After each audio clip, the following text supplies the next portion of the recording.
Artificial intelligence can help us to solve the environmental crisis we created.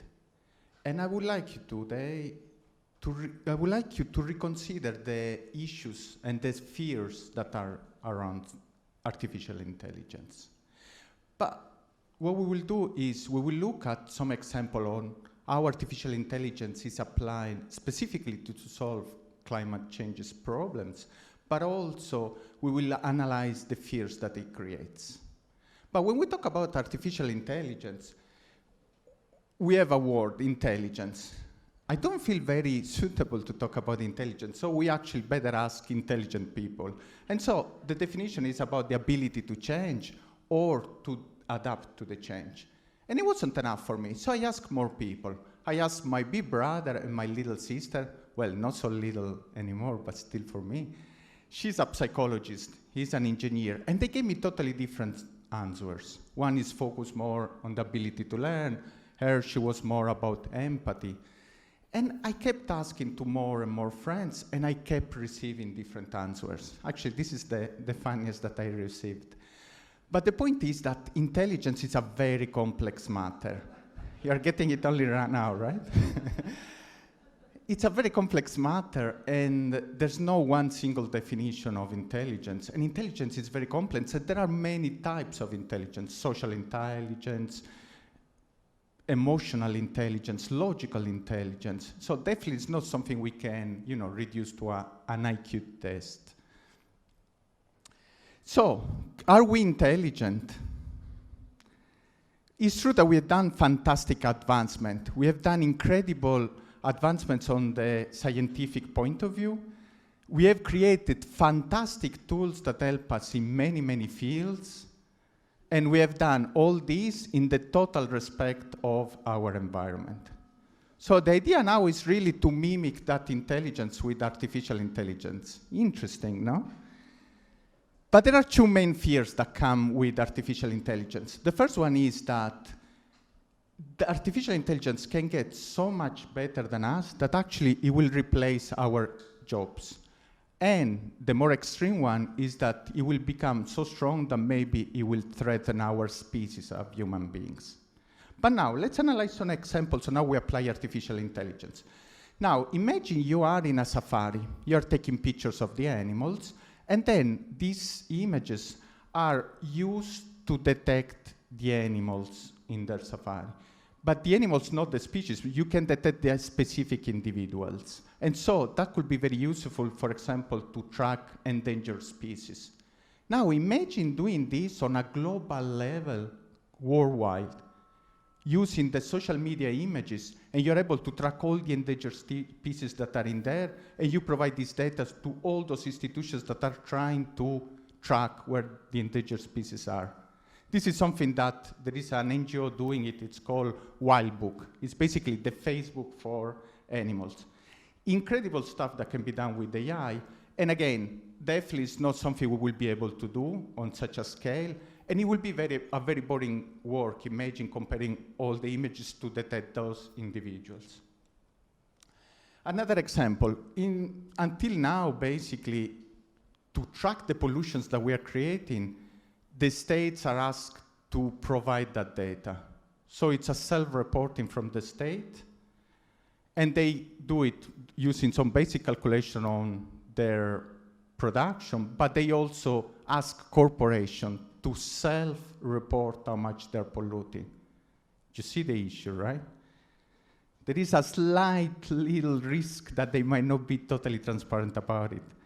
But I mean, come on, we are talking about corporations and politicians. They are totally trustworthy. But fortunately, exactly, there is a coalition. What they do is they use many different tools, but mainly satellite images, and they are able to track the pollution that is happening around the world by just simply looking at the smoke coming out from the industry. And so they're able to track the pollution on each state and on each industry. So again, another fantastic help from AI, and something we weren't very good at doing anyway. Now, if we apply the same in the context of smart cities, there are many examples in there, but let's take the example, for example, with traffic lights, smart traffic lights. So traffic lights that adapt to the traffic and not vice versa. So better movement of cars, less pollution. On a side note, I have to say though, that I grew up in Sicily, in the south of Italy, and I don't know if you ever drive there, but basically, for us, traffic lights, we don't really follow traffic lights. Are more decoration of the cities, like to make them more colorful and lightful. So honestly, I don't know how AI can cope with that. So let's take another example, autonomous driving cars. That already a reality, but let's say in 10 years' time, what's gonna happen? The way I see it is that we won't own any more cars. It will be more a service that you pay as you go. It will allow you not to bother about parking and polluting while you do that. It will allow you to go in a very efficient way from one place to the other. We will produce in less cars. And it will be done in a very safe way. Again, so probably the guys that created the autonomous driving car, they drove 1 week in Sicily, and that's where they got the idea, probably. But in any case, the idea here is that with AI, we are capable of doing amazing things. And so AI can replace us not only in very basic stuff when you compare images, but also in more complicated tasks, and we have seen it. Driving a car is quite complicated. So what are we left with? Predictions. We humans are very good at predicting. We use our knowledge in order to predict the future. But even in there are huge advancements in AI. I actually know there is a startup here in Barcelona which is using AI with predictive models to do energy efficiency in buildings. The way they do it is they took the internal data, external data, combine it, they do a digital twin, a precise prediction of the future energetic need of a building in order to optimize consumption, reduce consumption, therefore, and reduce CO2 emissions. They are amazing, and I know them pretty well, actually. But if AI is better than us in all these tasks, what are we left with? Creativity. That's where we excel. I mean, art, the queen of all the sciences. I mean, let's look at poetry, like the profound message that you can get from it, or the aesthetical beauty of a painting and the emotions that it can provoke on you. That's where we excel.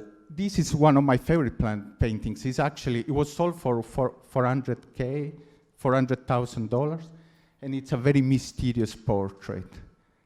But I have a bad news. You guessed it, right? The author of all this art is AI, actually. So AI could, and potentially not now, but maybe in the future, potentially could replace us in many, many tasks, and not only in the very basic ones, but also in the more creative ones. So I started saying that I wanted you to reconsider your fears, but probably I had the opposite effect, that I increased your fears. And my message is, we don't have to be naive. I mean, we have seen how through AI we can do amazing stuff, and it's fantastic, but at the same time, we need to be aware of the consequences that it can have. And the consequences could be very drastic, let's say, but fear, and that's my message, fear is not the right feeling we should have. Because actually, it could and it will bring changes that are even changing the paradigms of our society, the structure of our society. So if thanks to AI, imagine, we could solve, for example, the source of all the energy. If the AI will be taking care of all the tasks that we're currently doing, even that issue that we were mentioning, the fear of losing jobs, is minimal, because at the end of the day, we will reconquer a part of the dignity of work, the stability, and solve many of the issues that we are currently living. For example, 50% of people are unhappy of their job, and sometimes the value of a person is given by their salary. So the paradigm will change, and I think that's the interesting part. We don't know how it could go, but I think it's at least fascinating. So fear is not the right feeling, and we should be intelligent about it. Exactly, adapting to the change. The other fear is that they could become, because technology is advancing so fast that it could go out of hand. Not only because it could end in the wrong hands, but maybe the way it works, it could be dangerous for us. Why? This is because of deep learning in a way, and I'm gonna oversimplify it, but basically, while before we were programming the machines to do something, now it's a little bit simpler. Well, to detect a dog, for example, in pictures, what you will do now is you will tell him, this is a dog, these are 1 million pictures of dogs, figure out yourself. That's interesting because now artificial intelligence is developing its own way, its own logic, and sometimes we don't even understand how they get to the final results. And I think the fact that we lose that control scares us because we don't know what it could happen. And again, there's no point to stop AI, the development, or to try to boycott it. I think actually our ability needs to be on the direction of understanding better how, thanks to that, we could go all be better. So to conclude, I would like to say that considering the times, specifically the political situation, foreign affairs that are happening at the moment, unfortunately, we humans are proving once again that we are very good in self-destruction. And I think the fear of AI is totally useless because if we want to destroy ourselves, it can happen anyway. It could have happened in the past and it could happen in exactly many different ways. So once again, I think we should be intelligent about it and be able to change. Thank you very much.